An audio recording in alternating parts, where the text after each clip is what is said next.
adalah kota yang sifatnya, karakter penduduknya sudah disebutkan oleh Allah Subhanahu wa taala yang tadi, walladzina tabawwa'ud dar wal iman min qablihim yuhibbuna man hajara ilaihim, dan seterusnya. Nah, Bapak Ibu, ketika Rasulullah sallallahu alaihi wasallam hijrah, dan hijrah Rasulullah dari Mekah sudah kita sebutkan. Nah, ketika Rasulullah tiba di Madinah, beliau tidak langsung masuk ke pusat kota Madinah, Bapak Ibu, tapi beliau singgah dulu di suatu tempat, nama perkampungannya perkampungan Quba. Nah, di Quba ini Bapak Ibu, Rasulullah mendirikan masjid pertama, namanya Masjid Quba. Dan Masjid Quba ini, kalau sebelumnya kemarin kita menjelaskan kalau ada 3 masjid yang memiliki keutamaan khusus dari segi pahala, dilipat gandakannya pahala, yaitu Masjidil Aqsa, Masjid Nabawi, dan Masjidil Haram. Nah, ada satu masjid lagi Bapak Ibu yang memiliki keutamaan, tapi bukan dari segi dilipat gandakannya pahala. Nah, masjid ini adalah Masjid Quba.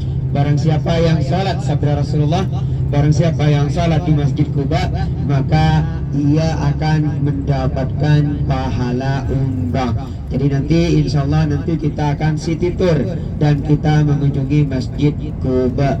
Jadi insya Allah kita akan mendapatkan kesempatan sekali lagi untuk mendapatkan pahala umrah. Insya Allah sejarahnya sekitar Masjid Quba ini, seputar Masjid Quba ini, insya Allah nanti saya jelaskan ketika kita city tour kota Madinatul Munawwarah. Nah, Bapak Ibu, di Madinah sendiri juga ada kerabat Rasulullah dari kalangan Bani Najjar, dan Rasulullah sebenarnya juga ingin tinggal bersama mereka untuk menghormati kerabat Rasulullah Sallallahu Alaihi Wasallam.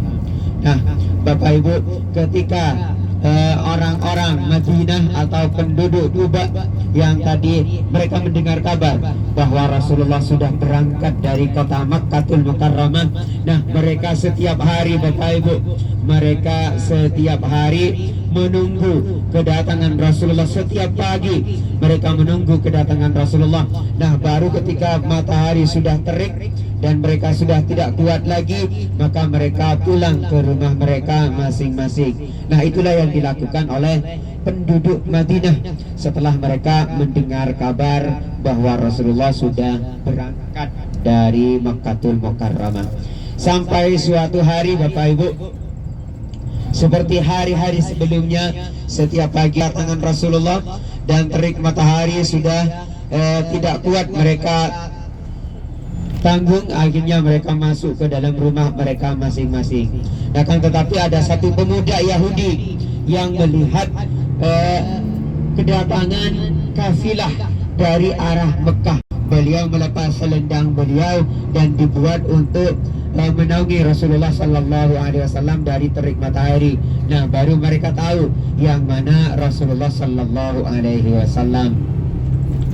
Nah, kemudian Bapak Ibu, setelah Rasulullah singgah beberapa hari, besok insyaallah nanti saya jelaskan, di perkampungan Quba. Nah, kemudian Rasulullah pada hari Jumat beliau beranjak menuju ke kota Madinatul Munawwarah.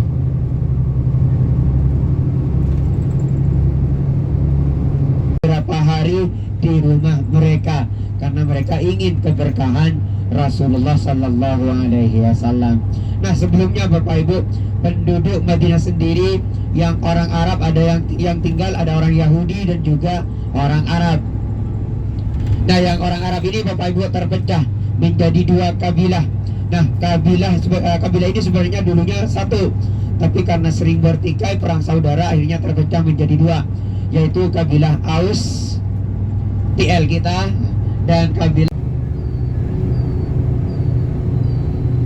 Nah, kemudian Bapak Ibu, setelah Rasulullah tiba di kota Madinah, kemudian Rasulullah membangun Masjid Nabawi. Nah, dulu Masjid Nabawi masih sangat kecil. Saking kecilnya dulu tidak mampu atau tidak sanggup menampung kapasitasnya, karena kecil tidak sanggup menampung jamaah laki-laki, perempuan dan anak-anak. sehingga ketika Rasulullah melaksanakan sholat id, Rasulullah melaksanakan di tempat terbuka. Nanti insya Allah kita akan ziarah, kita akan mengunjungi ke tempat di mana Rasulullah biasa melaksanakan sholat id dan juga sholat istisqa.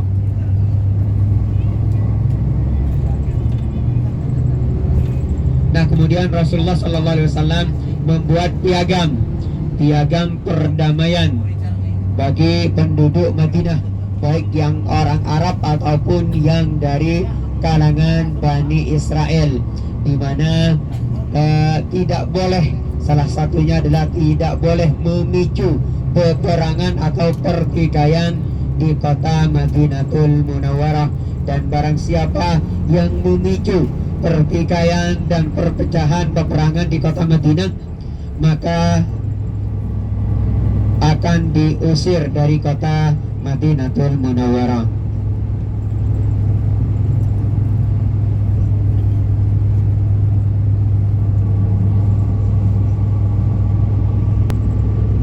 Di share di grup, dan bagi yang namanya tergantung besok malam setelah sholat maghrib, sholat fardu tidak melaksanakan sholat jenazah.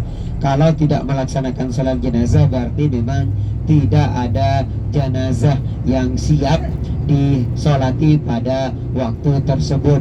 Karena bagi kalau penduduk lokal sangat mudah, tapi bagi para jemaah umrah harus memenuhi prosedur dulu untuk bisa dimandikan dan disolati dan dimakamkan di Madinatul Munawwarah.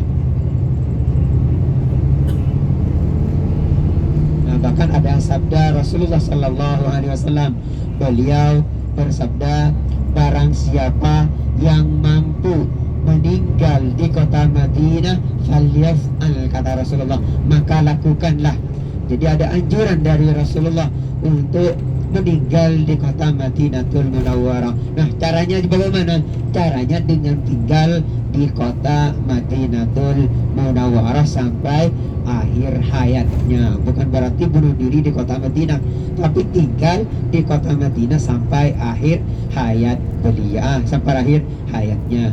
Dan seperti yang telah saya sampaikan, bahwa barang siapa yang bertetangga tinggal di dekat Rasulullah dan sabar ala liwaiha, kata Rasulullah, terhadap ujian-ujian di kota Madinah, kuntu syahidan lahu, di riwayat lain syafi'an lahu, maka aku, kata Rasulullah, kelak akan menjadi saksi dan memberikan syafaat kelak di hari akhir.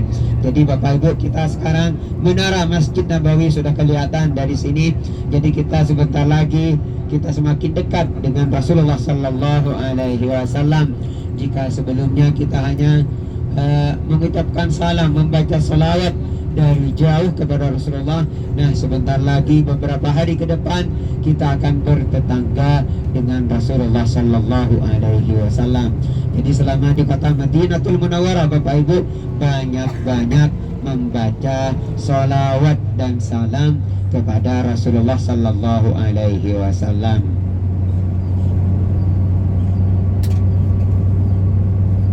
Nah, terutama untuk yang laki-laki, nanti setelah setiap safar penduduk Madinah misalkan keluar dari Madinah, maka setibanya ketika kembali ke kota Madinah dianjurkan juga untuk berziarah.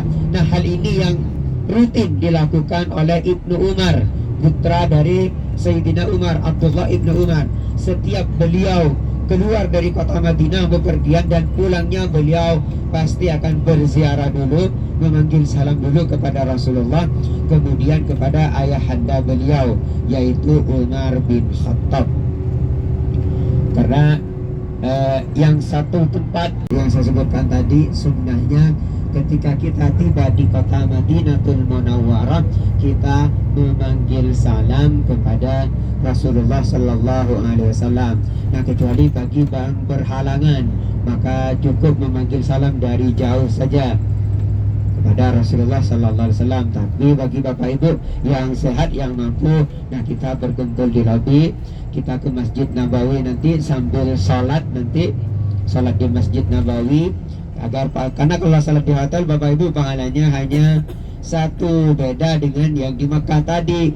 Kalau yang di Mekah meskipun kita sholat di hotel, ada juga ulama yang mengatakan kalau yang kelipatan 100.000 juga berlaku selama masih di kawasan tanah haram. Nah, kalau yang di sini Bapak Ibu, yang 1.000 hanya di area masjid. Itu pun ulama ikhtilaf. Ada yang mengatakan yang berlaku 100.000 kelipatan pahala 1.000 adalah di area masjid pada masanya Rasulullah Shallallahu Alaihi Wasallam. Tapi banyak juga ulama yang mengatakan tetap berlaku di kawasan Masjid Nabawi meskipun sampai perluasan seluas manapun, selama masih di kawasan Masjid Nabawi masih tetap berlaku kelipatan 1.000 kali lipat.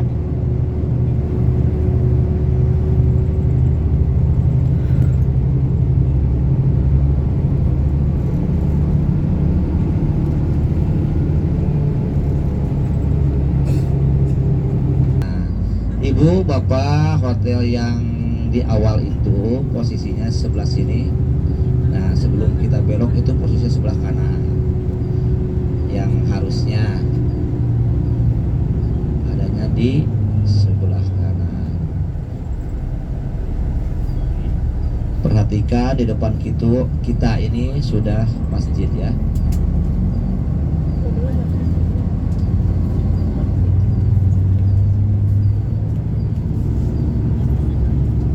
Jadi kita makan malam dulu, kemudian pembagian kunci,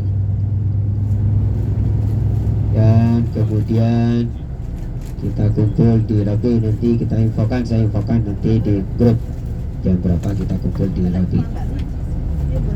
Dan Habibie juga memakai hotel yang sebelah kiri, lihat ada Al-Ansor Golden Tulip.